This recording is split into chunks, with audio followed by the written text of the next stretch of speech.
unas herramientas que me permitan explicar cómo se distribuyen los genes en la población, pero que muchos de ellos lo han visto ustedes en estadística. Eso que vimos el lunes de la prueba de pi cuadrado es uno de esos estadísticos que tenemos que retomar. Entonces, bueno, ¿qué concepto debemos manejar? ¿Qué es una población? ¿Qué es una población mendeliana? Esta estructura que se llama equilibrio Martin-Weiber, que es una ley y que no la podemos olvidar nada más, porque esta es la base de cómo se distribuyen los genes en la población.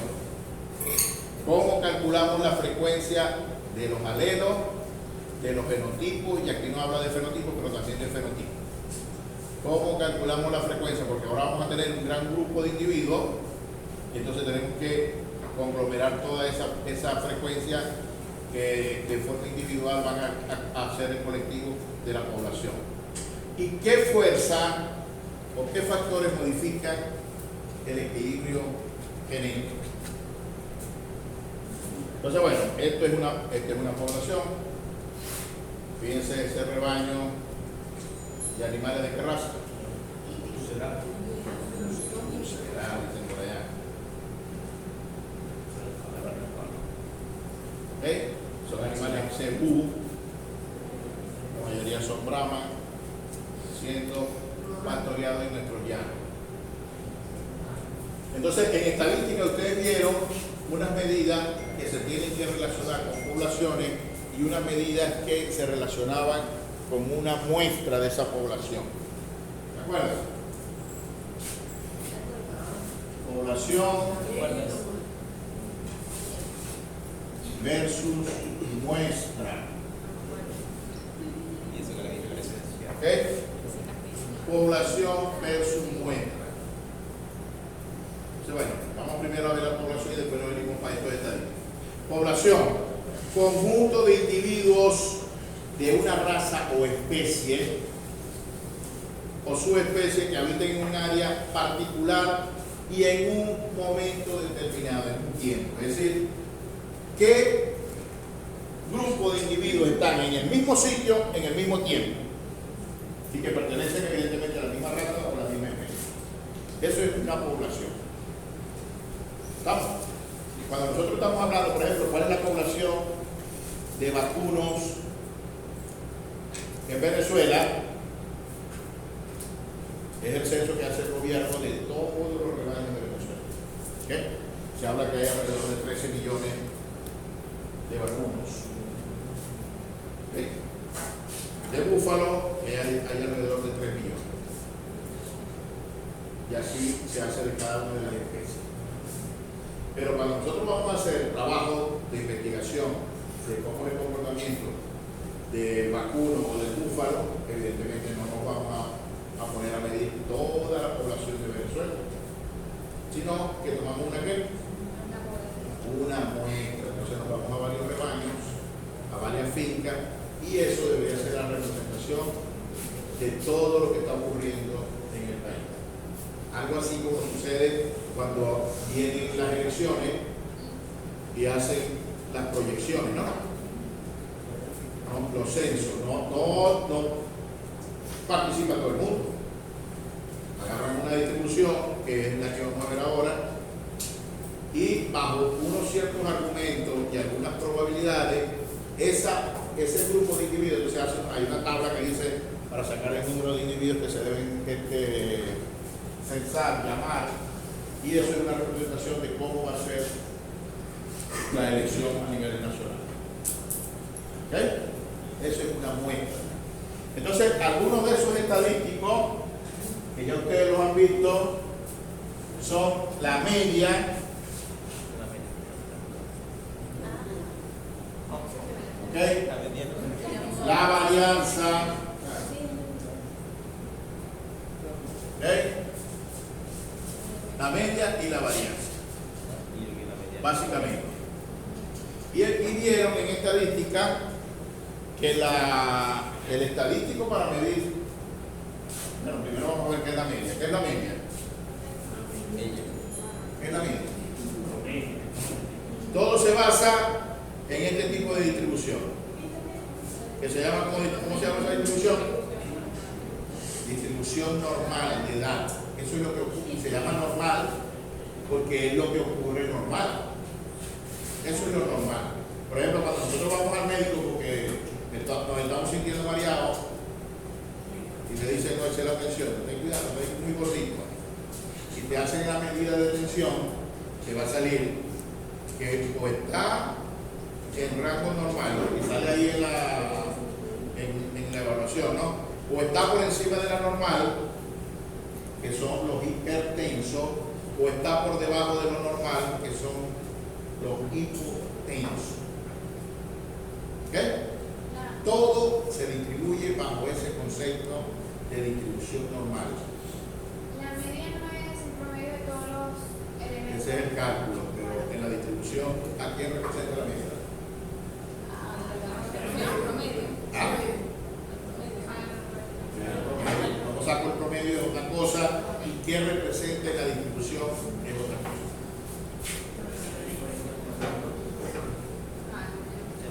Entonces volvemos a lo mismo.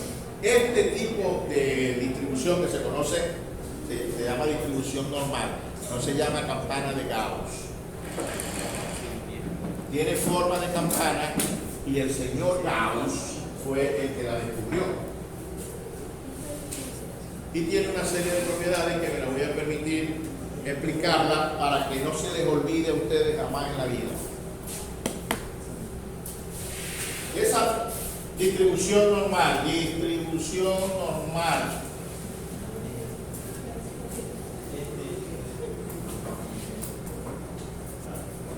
entonces va desde datos cuantitativos como lo que vamos a estudiar nosotros. Tiene esa forma de campana y la media es el punto más alto y central de esa distribución. Esto es la media. Entonces es el punto más alto y central que me divide esa distribución en dos fragmentos del mismo tamaño. ¿Ok? Si de aquí, desde este puntito hasta este puntito está el 100% de mis datos, es decir, vamos a suponer que estoy hablando del rebaño de Venezuela, está el 100%, los 13 millones están ahí. Pues bueno, esa media me marca esos dos fragmentos, esa campana en dos fragmentos del mismo tamaño. Si de aquí a aquí es el 100, desde aquí a aquí, ¿cuánto será? 50, y desde aquí a aquí, el otro 50.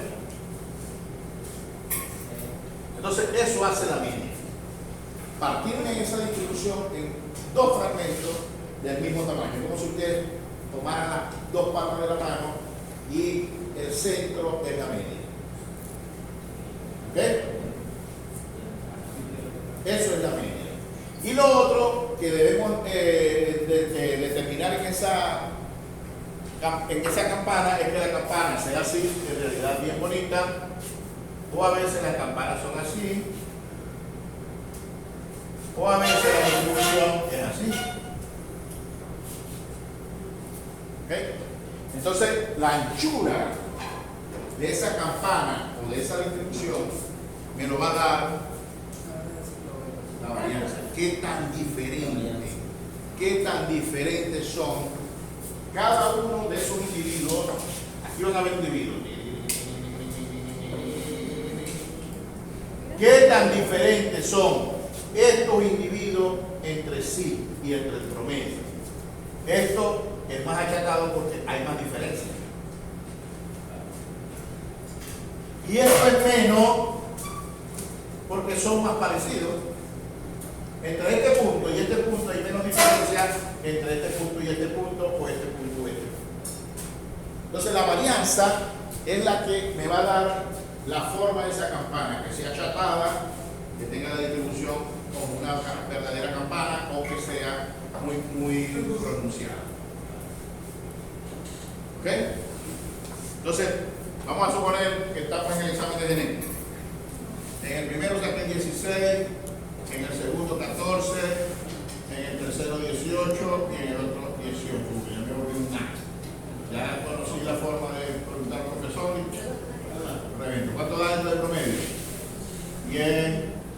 18, 26. Llevo 2. 1, 2, 3, 4. ¿Y 2? 6. Entre 4. 1 por 4, 4. Al 6, ¿cuánto le falta? 2. No, si se acuerdan, ¿viste? Bajo el 6. Número multiplicado por 4 que me dé 26. 6 por 4. ¿Cuánto me falta? 2. Entonces aquí le pongo una coma y le bajo un 0, ¿verdad? Número multiplicado por 4 que me dé 20. 5. 17. Promedio 17. ¿Viste? ¿Viste? Que si saben multiplicar y dividir. Entonces, bueno, eso da 17. Si yo, ese es el promedio, ¿verdad? Esto es el promedio, lo que conocemos como promedio. Ah, bueno, en la población, el valor ese de la media se conoce como mu. En la muestra se conoce como media aritmética. La varianza o la forma en que se distribuyen los datos y que den la curva de esta achatadita o pronunciada o normalita, en la población se conoce como varianza. Y es S cuadrado o sigma cuadrado. En la muestra es S solita, o lo que se conoce como desvío estándar. ¿Okay? Son dos estadísticos diferentes. La media, esta media, como nosotros siempre trabajamos con muestra, no trabajamos con población, sino trabajamos con una submuestra de la población. La media era igual a la sumatoria de los valores de X sobre el número de valores que yo estoy, esto que está aquí, sumé los valores, eran 4, lo dividí entre 4 y me da el promedio. ¿Okay? Si yo voy a hacer la distribución de mi nota, coloco la diagonal de los valores. ¿Cuál es la nota menor? 14. Vamos a suponer que sea 14. 14, 16, 18, 20. Vamos a suponer. La menor, 14. La mayor, 18. Entonces, fíjense cómo esto debería ser así. ¿Ok? Nunca llega a 20. La máxima fue 18. ¿Estamos? Entonces, en realidad, ¿cuánto hay de diferencia entre 14 y 17? El promedio aquí no fue 16, sino uno más acá, 17. Esto debería estar un poco más acá. Sí. 17 el promedio. ¿Qué diferencia hay entre 18 y 17? Más 1. 14 y 17, menos 3. Entonces la varianza está en este rango, menos 3, porque no sería 14 menos 17, es menos 3, 18 menos 17, es más 1, que es como sacamos la varianza. La diferencia entre los valores y el promedio. Entonces, esta media me parte estos dos fragmentos en el mismo tamaño, 50 para acá y 50 para acá. Como todos los valores que están para ustedes a la izquierda de la media son menores que la media, cuando yo saque la varianza, ¿de qué signo van a ser? Todo esto van a ser. Y como estos valores están por encima de la media, cuando yo saque la diferencia de la varianza, ¿me van a hacer? Entonces, la sumatoria de todos los valores negativos más los valores positivos me tienen que sumar ¿cuánto?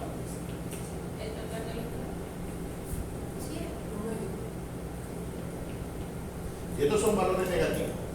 Y estos son valores positivos. Esto me tiene que dar 0, porque la sumatoria de los valores positivos son del 50% y esto es del 50%.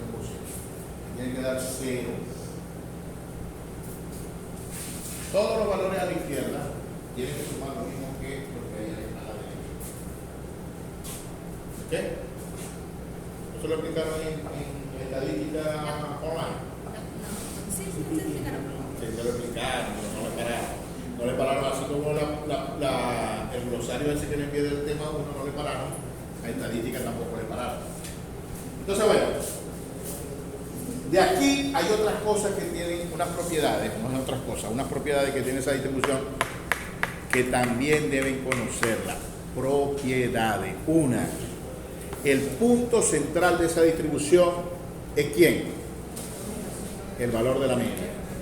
El punto central de esa distribución es el valor de la media. Si ustedes ven un grafiquito y van al medio, ese es el promedio de lo que están ahí leyendo, de lo que sea, de producción de leche, de crecimiento, de economía, de sociología. Fíjense que esto es tan importante. Bueno, vamos a ver primero la varianza esta y después le voy a decir lo importante, porque esto mide hasta la conducta de las personas. ¿Okay?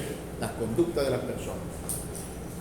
Porque es lo normal, esto es lo que normalmente ocurre. Entonces, bueno,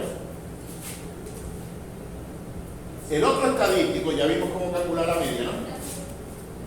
¿Cómo calculo la media? Sumando todo el... Sumo los valores, lo divido entre el número de valores que sumé, y eso es el promedio. Me tiene que dar eso. Y eso, evidentemente, una vez que yo sume los valores, me va a dar cuál es el valor menor, ¿Cuál es el mayor?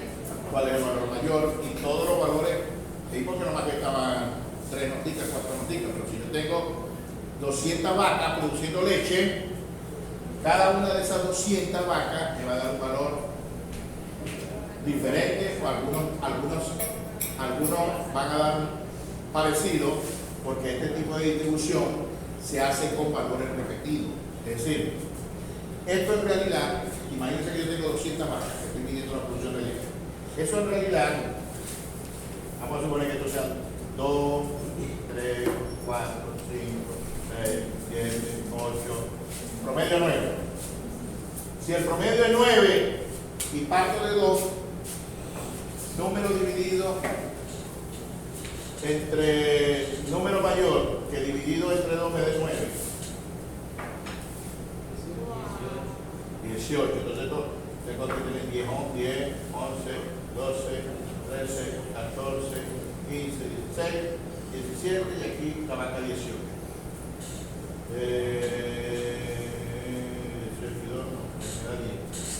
16. 13, 14, 15, 16 aquí. La que más me da es 16. ¿Cómo saqué esto? Porque bueno, una forma de sacar la media de forma, por supuesto, no es exacta, pero te da una idea, es agarrar el valor mayor, el menor, y dividirlo entre 2. Vamos a ver cómo nos da esto. El valor mayor, 14. El mayor 18, el menor 14. 14 y 18, ¿cuánto es? 32. 32. ¿Entre 2? 16. Entonces aquí nos aproxima la misma. La realidad es medirlo todo, pero yo puedo tener una idea de cuánto es agarrando los extremos. Entonces fíjense, 18 y 14 son 32, entre 2 es 16. En realidad el valor real es 16.5, pero tengo que calcularlos todos. Con solo estos dos puntos me da más o menos una idea. Por eso yo agarro 18 más 2. No, perdón, aquí era 16, por eso creo que había 16. 16 más 2, 18. Entre 2, 9. ¿Estamos? Pero el estadístico es sumarlo todo y dividirlo entre números. Lo otro es artificio que hacemos nosotros para rápidamente saber más o menos cuál es el proceso. Entonces, bueno, esta forma de distribución en realidad se forma porque voy a tener poquitos animales con 2. Esto vamos a suponer que esto sea un animal, 2 animales, 3 animales, 4 animales, 5 animales, 6 animales, 7 animales, 8 animales y así sucesivamente. Entonces, de 2 apenas hay 2 animales, de 16 apenas hay 2 animales, pero esto va incrementándose a medida que se va acercando a la media. Entonces ya de esto tengo 4, de esto tengo 5, de esto tengo 6. Así va, y cuando llegue al promedio voy a tener la mayoría de individuos ahí. Por eso que es lo normal. en el promedio, la mayoría de individuos van a estar ahí. Y después empieza otra vez a decaer. ¿Sí vieron esto en esta distribución? Sí. Y siguiendo estos puntos, es que da la forma de la distribución. Siguiendo estos puntos es que da la forma de la distribución. ¿Ok? En el caso de la varianza, entonces ahora, volvemos a lo mismo. De aquí a aquí el 50%, de aquí a aquí el otro 50%. Pero si yo calculo el primito de la media, que es este que está aquí, la desviación estándar, en español se llama desviación estándar, es igual, para no rayar allá voy a seguir aquí, a la sumatoria del valor de cada uno, esto es el diésimo valor de X, que en cristiano significa el valor de cada uno de estos valores de X menos el promedio elevado al cuadrado sobre n menos 1. ¿Ok? Lo voy a escribir aquí. La varianza sumatoria de los valores de X menos la media al cuadrado sobre n menos 1. Esta es la fórmula. La varianza le dije que en la muestra de la población es ese cuadrado. En la muestra ese solito. ¿Qué diferencia tiene ese de ese cuadrado? El cuadrado. ¿Cómo le quito yo un cuadrado a un número? Tiene una fracción, ¿no? Pasándole la raíz cuadrada. Entonces, en la muestra de la desviación estándar es esto sobre la raíz cuadrada. ¿Cómo es esto? En la teoría. En la teoría tendría que ser 16, que es el primer valor, menos 16.5. ¿Cuánto me da esto? Negativo, ¿no? Menos 0,5. El segundo valor, 14 menos 16.5. ¿Cuánto? Menos 2,05. El otro valor, 18 menos 16.5. ¿Cuánto es esto? ¿Positivo o negativo? Este es positivo. 18 menos 16.5, que es el otro. ¿Cuánto me da esto? Menos 0.5. Estos son los positivos. ¿Cuántos positivos tengo? 2. ¿Cuántos negativos tengo? 2. 1.5 más 1.5, ¿cuánto es? 3. Más 3. Positivo, ¿verdad? 2.5, entonces 2.5 más 0.5, ¿cuánto es? ¿Ah? Menos 3. Entonces fíjense, todos los valores negativos tienen que ser igual a los valores positivos. De manera que cuando yo reste menos 3 más 3, ¿cuánto es? 6.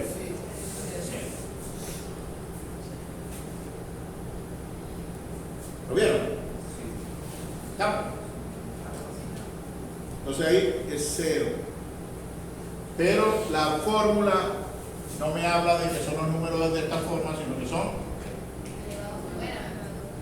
al cuadrado. Entonces ya se rompe esto que sea 0, porque esto sería al cuadrado, esto sería el cuadrado, esto sería el cuadrado, esto sería el cuadrado.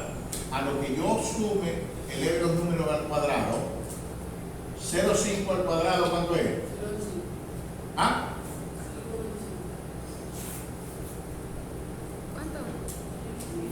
Sería menos 0,5 por menos 0,5. Esto es, ¿verdad?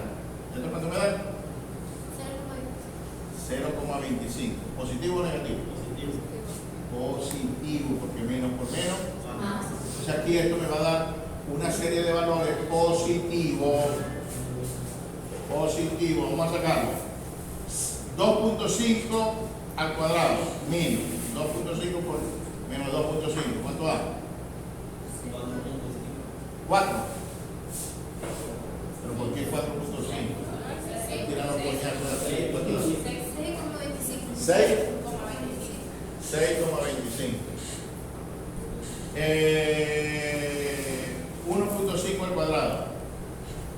Igual aquí, ¿eh? Negativo por negativo da positivo. Positivo por positivo da 1.5 por 1.5. 2.25. Y el otro es lo mismo. 1.5 era 1.5 por 1.5. 2.25. 5, 10, 15, 20 llevo 2. La 10 llevo 1. 6, 8, 10 y 1, 11. 11. Entre n menos 1, ¿cuántos números sumé? 4 menos 1, 3. 11 menos 3, 11 entre 3. 3 puntos ya no. Sí, 3.66. 3.66. 66. ¿Ok? 3.66. ¿Estamos?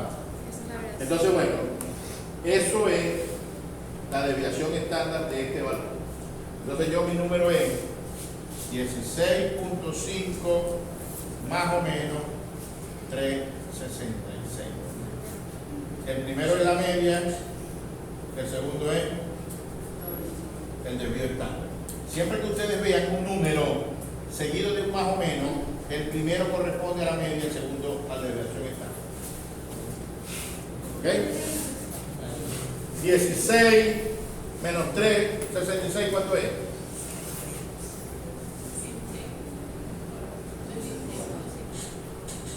¿Mm?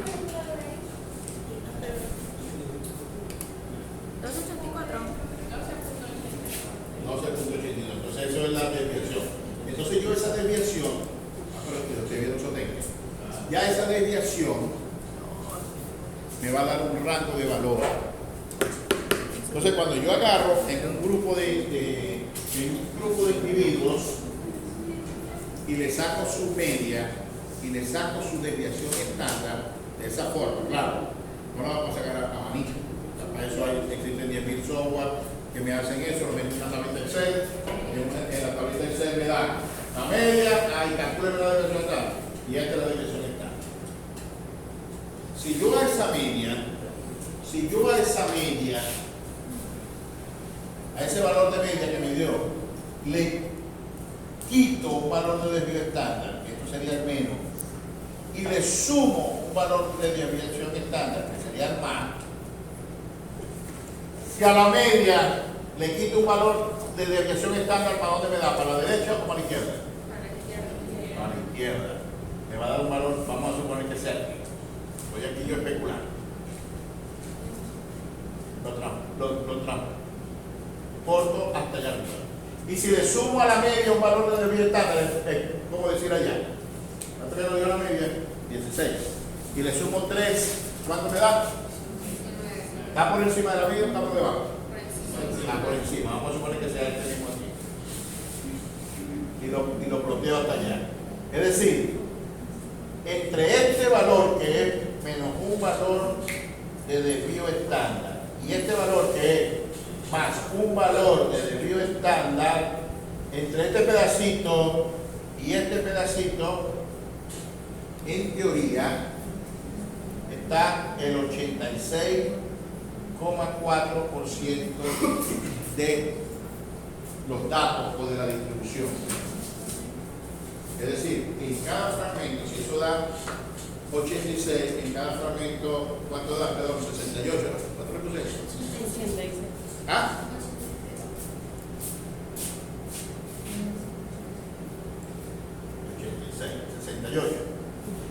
68.4. Entonces, ¿cuánto habrá de este pedacito y este pedacito? 34.2 para acá y para acá 34. Si yo agarro y le digo no le voy a restar un valor, entonces bueno, entonces vamos a suponer con los datos de la nota, la media era 16.5, ¿no? Y el desvío estándar, ¿cuánto me dio? 3. ¿3 qué? 66. 6. Si yo digo no le voy a restar un valor de desvío estándar, sino que a la media le voy a restar 2 valores de desvío estándar, es decir, 2 veces 366. Y le voy a sumar 2 veces el valor de desvío estándar, es decir, 2 veces 366, que sería algo como 7. A esto le estoy restando 7 y aquí le estoy sumando 7. Evidentemente, eso me va a dar un valor mayor, porque ya no es 3, sino que es el doble, y me va a dar un valor por aquí. Y por supuesto, para adelante me va a dar un valor por aquí. Entre estos dos puntos, entre este punto que voy a llamar A y este punto que voy a llamar B, voy a tener el 95,5% de mis datos. Estoy hablando de notas, de mis notas. Y entre este valor que está aquí están mis notas. Los 95% si le sumé 2 desviaciones. Y si yo agarro y le digo no, le voy a restar 3 valores de desvío estándar y le voy a sumar 3 valores de desvío estándar. Es decir, 3 veces 366 negativo y 3 veces 366 positivo. Eso me va a dar un punto aquí y un punto aquí. ¿Cuánto equivaldrá algo? El 100%, porque en biología no existe el 100%. Siempre hay un poquito que saca la cuestión chavita que sale por ahí hijo de la vida. Entonces, esto es el 99% de los datos. ¿Ok? Para dejar aquí el 0,01 va a salir chavita y va a cagar la cosa. ¿Ok? Entonces, en biología nunca existe el 100%.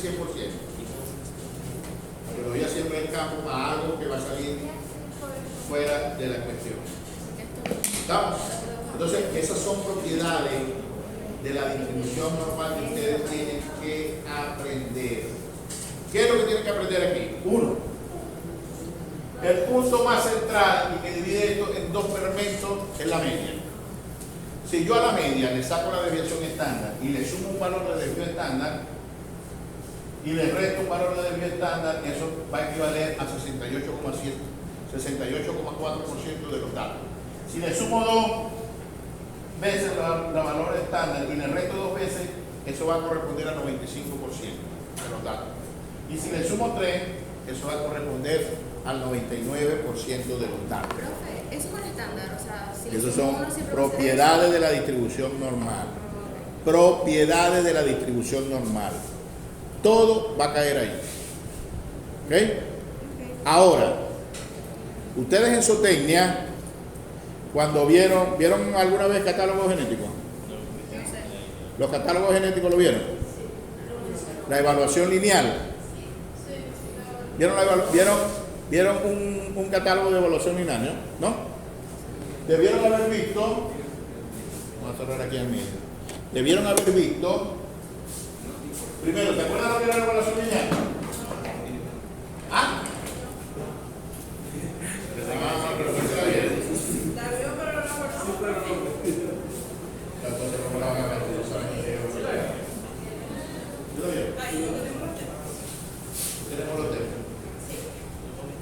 Cuando nosotros estamos, bueno, los que ven los jueces, donde están evaluando animales en el juego, eso es una evaluación lineal. Lo que hacen es ver la morfología del individuo y la compara con un patrón de la raza.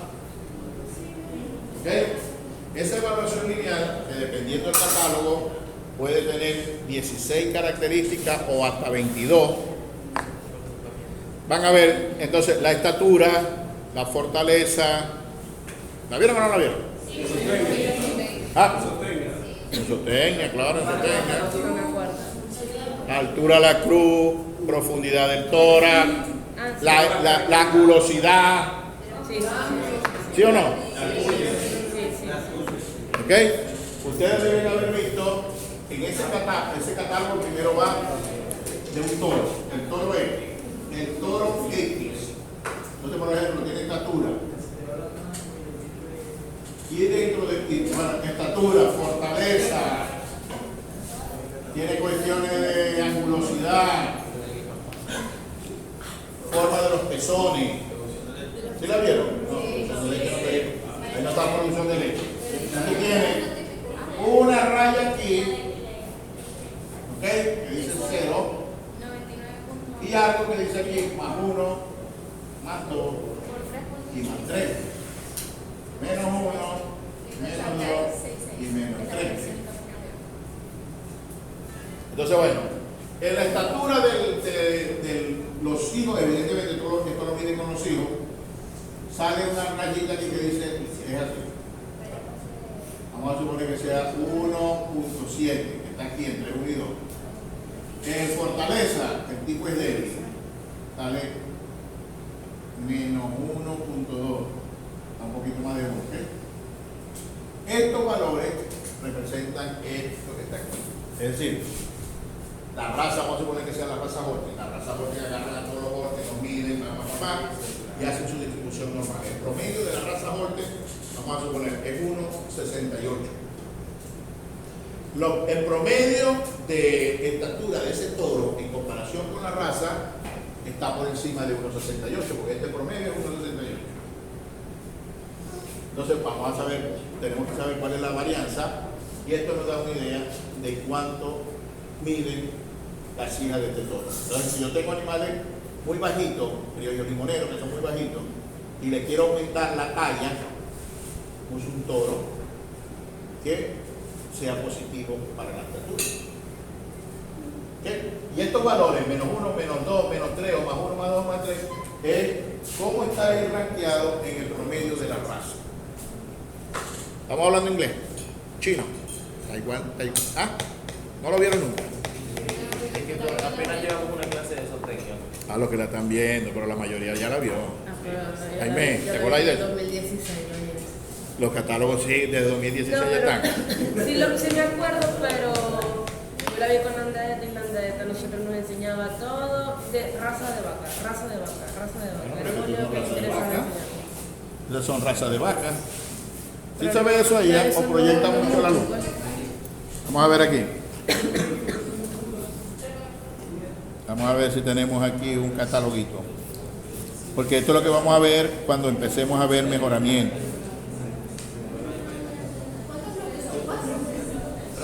Son 3 bloques, ¿verdad? 3 bloques. 11 temas, ¿verdad? Quedarían 3 exámenes y 3 temas. ¿Verdad? 3 temas de examen. No, porque quedan 6 temas. Serán 3 exámenes más y ya. 3 del tema, examen. Después 3 exámenes y así como bueno.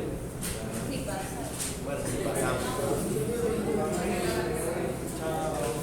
Vamos a ver cómo salieron. Ya son las 11:30. Vamos. Todavía no es, todavía no es.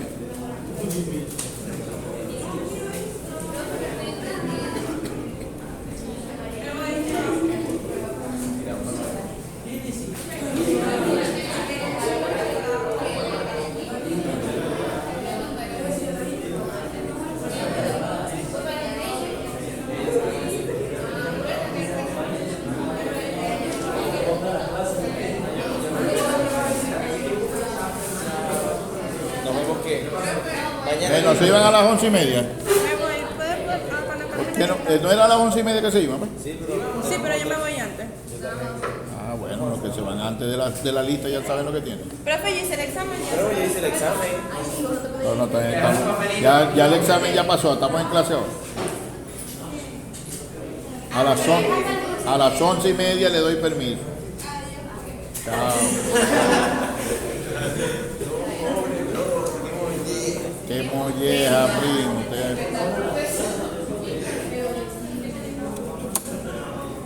Esto, ¿lo vieron?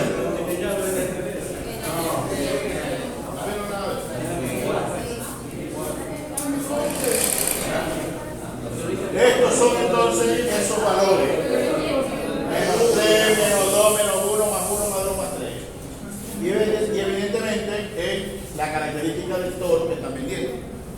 Entonces ustedes me dirán, profe, eso es un toro, es una vaca, tiene ubre.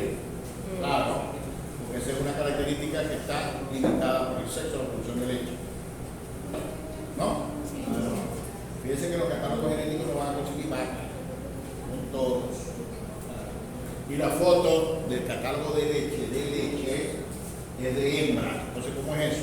Si estoy vendiendo un toro y me presentan una foto de una hembra, porque él no va a expresarlo, pero sí lo va a transmitir. Entonces, normalmente colocan la mejor hija que tengan ellos, bien bonita, para vender al toro. Entonces, el toro aparece ahí arriba, el toro, esto lo vamos a ver, este es el último texto. Y aquí esto es lo que se conoce como evaluación lineal, es decir, yo puedo utilizar el toro para corregir ciertas características.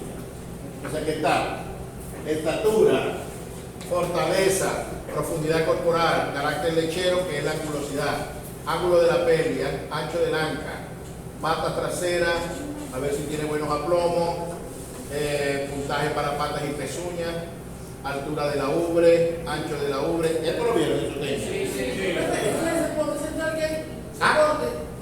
Soporte central. De la ubre. Ese es el ligamento, todo esto de la ubre. ¿Okay? El soporte central es el ligamento, ¿cómo se llama este ligamento de atrás? El ligamento suspensorio. Eso es lo que le da la fortaleza a la ubre, que no se vaya a desprender cuando esté llena de leche.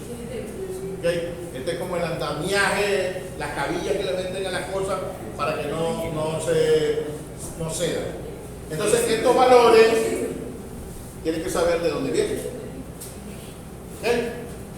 ¿Estamos? Entonces, fíjense que todas esas cosas que las vemos medio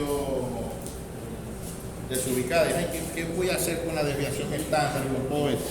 Es por esto que después lo vamos a aplicar.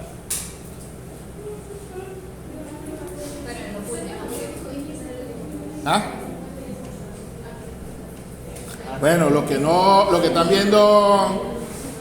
viendo esta zootecnia, le dicen al profesor, y la evaluación lineal, porque esto es lo que me va a mí permitir mejorar las características. Si yo tengo una vaca que no tiene ubre o que tiene una ubre flocha, tengo que buscarme un toro que tenga fortaleza, que tenga los pezones de tal forma, porque ahí, no sé si siguieron viendo abajo, está el tamaño del pezón, la forma del pezón, la dirección del pezón, que no tenga los pezones así, porque si yo pienso utilizar sistemas de ordeño mecánico, ¿ok? O robotizados, que hay un láser que detecta el pezón, si el pezón está así, nunca lo va a detectar. Entonces tiene que tener sus pezones derechos, con su diámetro apropiado, que quepa en la pezonera, etcétera, etcétera. Ajá, y esto se volvió a joder. Me sigue dando aquí, no me sale ya. Vamos a ver, vamos a cerrar esto.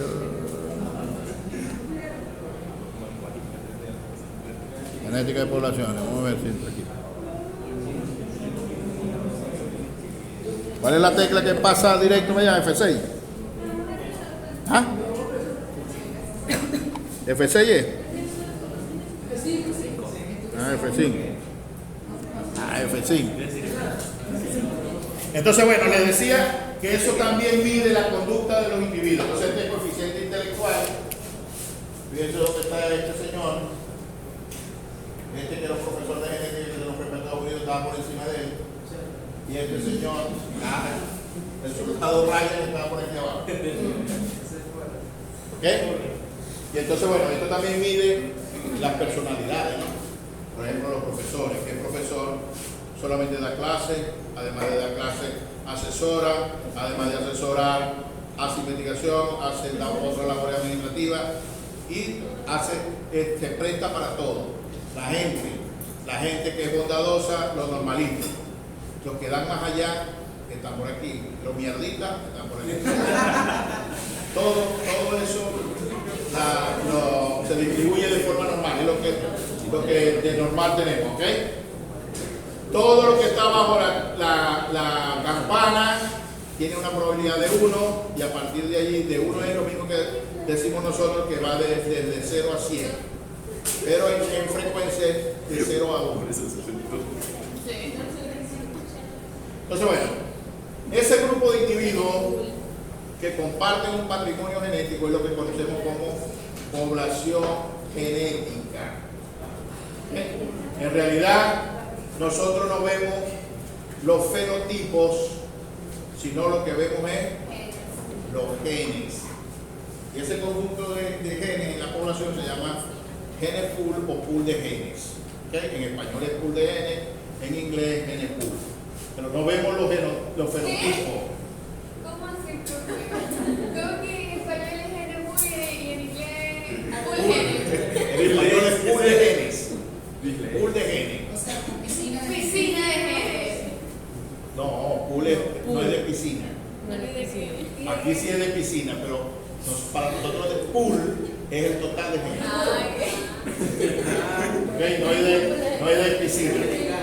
Entonces, bueno, los genes en la población tienen continuidad de generación en generación. Los genotipos de los cuales ellos aparecen tienen continuidad, por eso el individuo es discontinuo. Los genotipos no tienen continuidad, los genes sí. Aquí vemos la segregación de los genes, cómo los genes pueden estar afectados por el ambiente, creando. ¿Esta es la teoría de qué? De Darwin, que es la teoría de la evolución. ¿Cómo nos vamos adaptando a medida de que el ambiente, los factores externos, nos van obligando a tomar una actividad? Por ejemplo, como antes dábamos práctica, ahora no damos práctica y seguimos graduando veterinario, ¿no? Gracias al gobierno, el gobierno nos presiona, entonces uno tiene que irse adaptando. Bueno, estos señores, Harding y Weinberg, crearon una ley que se llama la ley de Harding y Weinberg. En 1908, hace unos años atrás, esos señores de manera coincidencial, en un congreso de genética, explicaron cómo se distribuían los genes en la población. Y como es una ley, igual que cualquier ley, tiene su definición y tiene su articulado. La definición dice que en poblaciones grandes, población grande se llama panmítica, desde el punto de vista genético, panmítica, en poblaciones grandes, en ausencia de estos tres factores que lo vamos a ver ahora con detenimiento, mutación. ¿Qué es la mutación? Son factores que causan cambios en el ADN. ¿Okay? Y lo tenemos y a veces no le paramos. Lo tenemos en el medio y no le paramos. Por ejemplo, hay factores ambientales que causan mutación, como cuál, que siempre nos dicen, va para la playa, dulce bronceador. ¿Por qué? Por los rayos Los rayos ultravioletas causan mutaciones. ¿Okay? Los rayos X, cuando vamos a la clínica a hacer una placa, causan mutaciones. Hay muchas sustancias químicas que son mutagénicas. ¿Okay? Entonces hay sustancias que son físicas, químicas y ambientales que causan mutaciones. Y la mutación es el cambio de una forma de un gen hacia otra. Entonces de ahí que salen los cánceres. Los cánceres es un tipo de mutación en donde una célula cambia el sistema de síntesis a la formación de otra. Entonces, la mutación, entonces son efectos que pueden ser físicos, ambientales o químicos que causan cambios en la secuencia de un gen. Migración, ahora está de moda, antes era un boom, no era boom, ahora es un boom. ¿Qué es migración? Salir de un lugar hacia otro. ¿Okay? Entonces, en genética es la incorporación de genes de una población a otra. Entonces son los migrantes, ¿no? Los migrantes es la gente que llega a una población en donde, desde el punto de vista genético, hay una frecuencia de genes. Cuando esta persona llega, esa frecuencia se cambia, porque, ay, ¿de dónde salieron estos bichos? Ahora los genes venezolanos en todas partes del mundo. Eso no existía en esas poblaciones. ¿Okay? Y entonces empiezan a salir las reinas de belleza, ¿vieron? Que ahora las reinas todas son de origen venezolano. Claro, los bichos, pero más los peruanos, los feos que son los bichos. Va para allá una venezolana, entonces, eso es migración. Desde el punto de vista genético, es incorporación de genes de una población a otra. Cuando eso ocurre, cambia la frecuencia de la cosa que había en ese momento. Y el último, que es el que yo considero más importante, es la selección. Porque la selección, después vamos a ver un tema específico de selección en el tercer bloque, pero la selección no es más que la escogencia de ciertos individuos para permitirle la reproducción y que en la siguiente generación sean esos genes de ese individuo los que se transmitan y no todos los que hay. Vamos a simplificar esta definición. Entonces es escogencia de ciertos individuos para permitir que se reproduzcan y que en la siguiente generación sus genes sean los que están presentes, no todos los que están ahí. Lo que hacen las mujeres para buscar el novio, lo que pasa es que siempre buscan el más feíto, ¿no? Pero bueno, ustedes escogen, no es cualquiera que va a ser novio, ¿sí? Escogen. Entonces eso es lo que hacemos nosotros. Desde el punto de vista zootécnico, nosotros tenemos un grupo de toros, le hacemos evaluaciones, le vemos los catálogos y decimos, no, este es el que yo necesito porque este es el que produce más leche. Ahí van a haber otros toros, pero ahí se quedarán, los cebaré, los llevaré al matadero, pero ellos no van a ser los padres de la siguiente generación. Van a estar ahí, pero ellos no se van a reproducir. Eso es selección. Yo puedo tener un grupo de machos, pero no todos se van a reproducir. Van a reproducirse los que yo quiera. Eso se llama selección artificial, porque hay selección natural, que es lo que ven ustedes en los programas de National Geographic, en donde hay un líder de la manada, ¿verdad? Que ese es el que se reproduce. Los demás a buscarse su vida, pero ahí no se van a reproducir. Eso es selección. Entonces, cuando no hay efecto mutagénico, no hay incorporación de genes de una población a otra y no hay selección, es decir, todo el mundo se reproduce, todos los machos tienen la misma probabilidad de reproducirse con las hembras, la frecuencia de los genes y de los genotipos se mantiene constante de generación en generación. Si no hay eso, los genes por sécula secular van a ser iguales. La frecuencia de los genes y de los genotipos. ¿Estamos? Si eso ocurre, si la frecuencia de una generación es igual a la otra generación, se habla entonces que la población está en equilibrio. Harding y Weber, de todos los señores, le pusieron sus apellidos. Equilibrio, Harding y Weber. Entonces, cuando se hable de equilibrio, Harding y Weber, es que la frecuencia de los genes de una generación son iguales a la frecuencia de genes de la otra generación. ¿Me siguen? ¿Ok?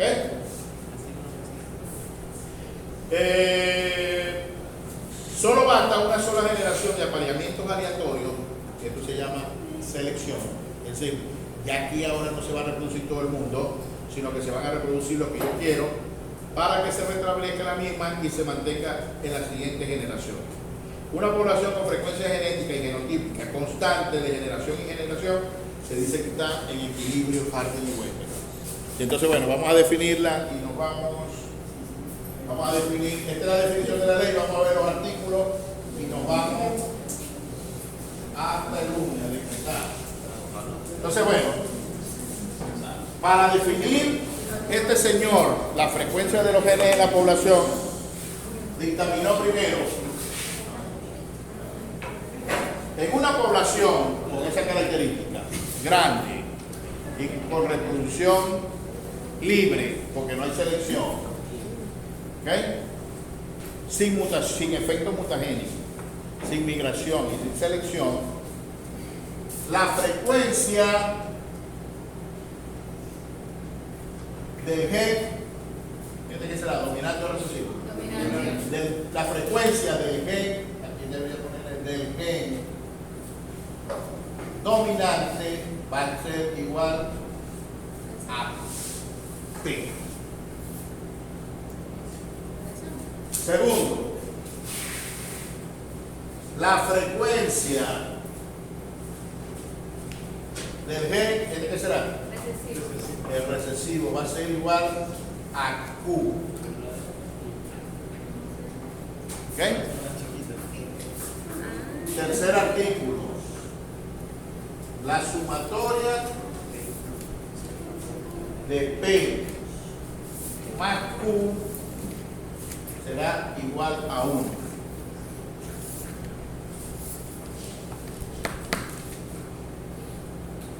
Cuando en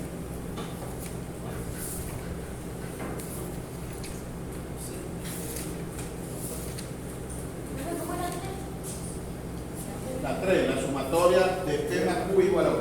Pero, ¿qué significaba P y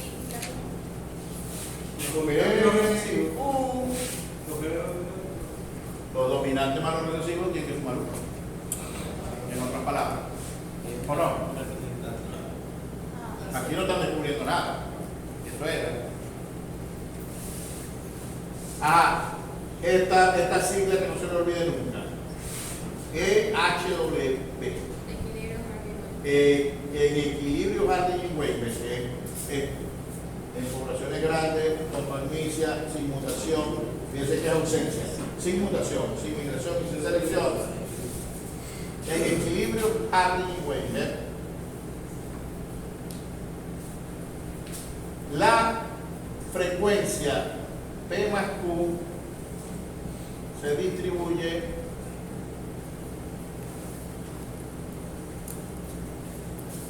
como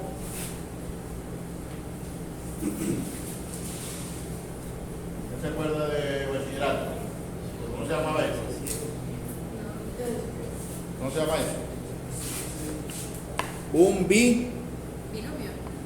binomio. Y ellos lo que explicaban era que como cada individuo tiene 2 sitios para albergar los genes, es ese cuadrado, ¿ok? Como cada individuo tiene sitios para albergar hasta 2 genes, esos 2 genes se van a distribuir bajo este binomio.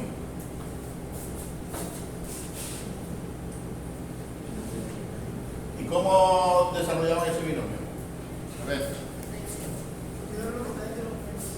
¿Cómo lo desarrollaban?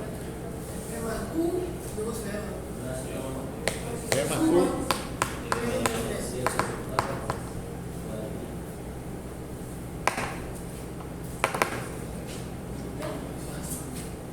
Usted, amiguita, ¿cómo desarrollamos ese binomio?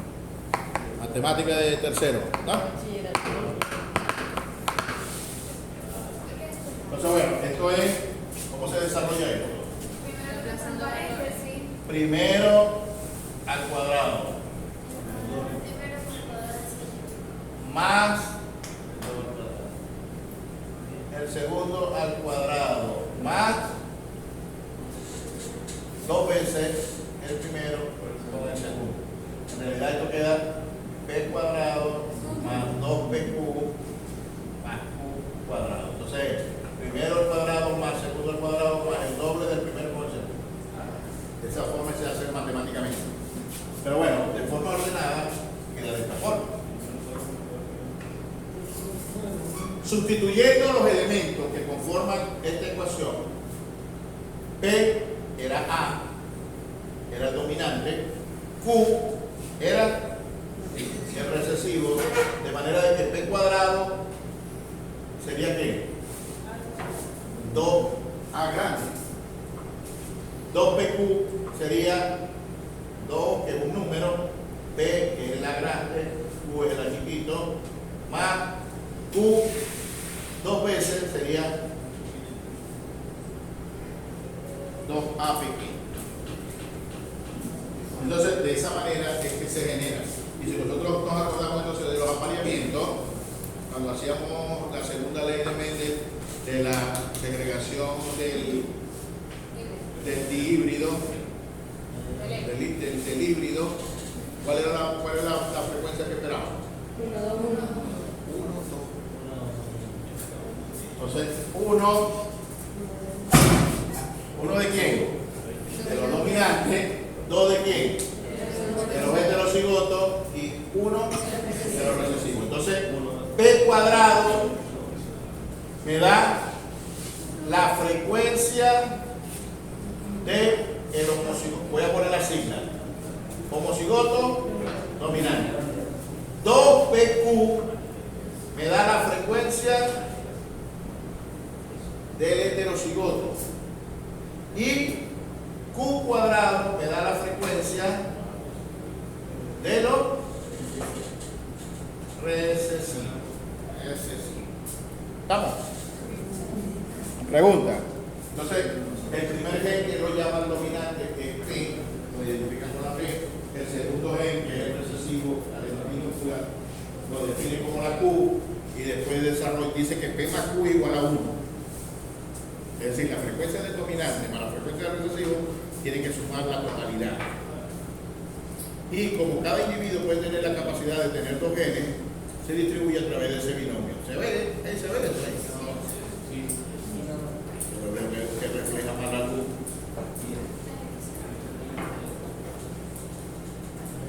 Entonces, bueno, ahí la tienen abajo. En ausencia de fuerzas externas son estas: mutación, migración y selección. La frecuencia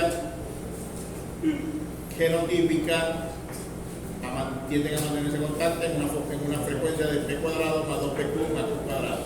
Y todo eso, como esto también sumaba a 1, como esto suma 1, esto también suma 1. Es decir, en una población tienen que haber los dominantes, los heterocigotos y los recesivos, y eso tiene que sumar 100%, o 1 en frecuencia.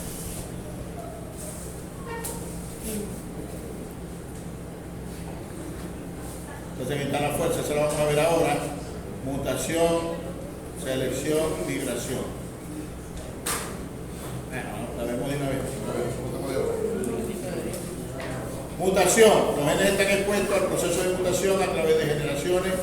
Cada gen tiene una tasa de mutación más o menos constante.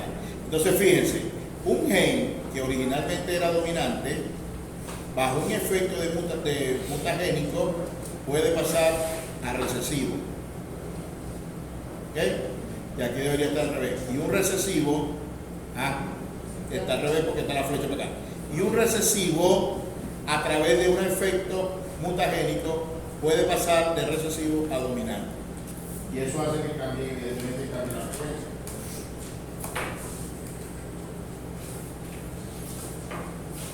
Aquí no está migración. La selección la estudiamos, ¿no? Puede ser natural o artificial. Permite que algunos animales contribuyan con sus genes en mayor o menor grado. Entonces, si es artificial, en donde actúa la mano del hombre, el hombre favorece a ciertos individuos a que se presenten más que otros. Y si es natural, bueno, lo que le decía en la naturaleza, la dominancia de un individuo, la jerarquía, hace que este sea el que esté más presente. Y la migración es movimiento de animales o genes entre poblaciones. Esto hace que modifiquen la frecuencia. ¿Cuáles son los principales ejemplos de migración? Cuando nosotros traemos, por ejemplo, semen. Nosotros traemos semen de animales importados. Eso estaba en una frecuencia ya en donde originalmente. A lo que yo incorporo en mi rebaño, eso hace que cambie la frecuencia. Animales. Yo compro animales de una finca en donde están con una frecuencia, incorporo a ese, vamos a poner compro macho para que me venga a montar mi hembra. Eso causa cambios en la frecuencia. Ahora tenemos embriones. Los embriones también causan más, porque estamos utilizando, cuando estoy utilizando semen o estoy utilizando macho, solamente estoy cambiando uno de las formas de los gametos, ¿no? Pero cuando traigo embriones, ya viene completo.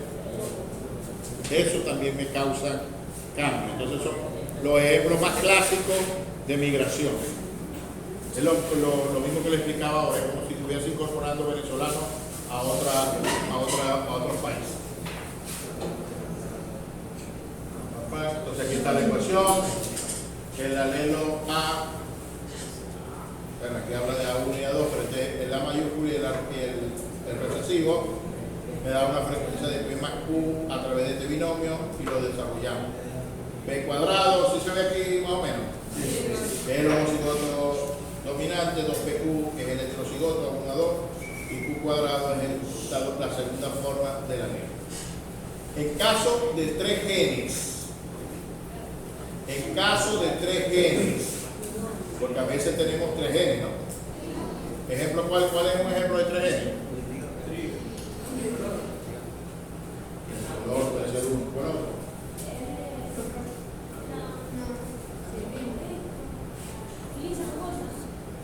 Un ejemplo clásico, un ejemplo clásico de un gen que tiene más de 2 formas de alelo.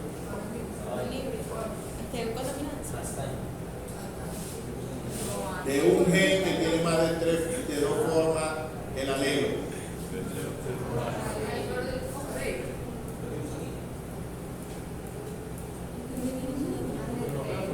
Lo vimos en el examen, fue el tipo de sangre. ¿Cuántos alelos tiene el grupo?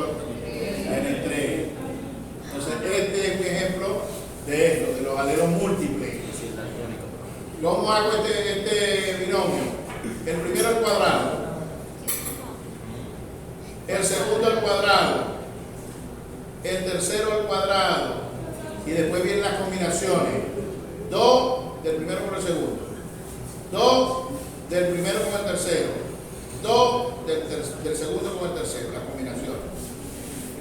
Y aquí están más o menos los grupos. Vamos a cambiar esto por los grupos sanguíneos para que tengamos una idea. ¿Cuáles eran los alelos de los grupos sanguíneos? A ver. D, B, F, G. A, F, G. E, I, O. Entonces, bueno, aquí tenemos. P cuadrado sería ¿quién? Homocigoto A. Q cuadrado. Homocigoto B. R cuadrado, homocigoto O. 2PQ sería el A, B. Entonces, el grupo AB está expresado por la fracción 2P. 2PR. Puerto Rico. ¿Este que son grupo qué? Grupo A. Entonces, el A puede ser P cuadrado y puede ser 2PR. Eso hace el A. ¿Y este qué será? Entonces igual, el B está expresado por el Q cuadrado más 2QR. ¿Estamos? Entonces bueno, vamos a dejarlo hasta aquí.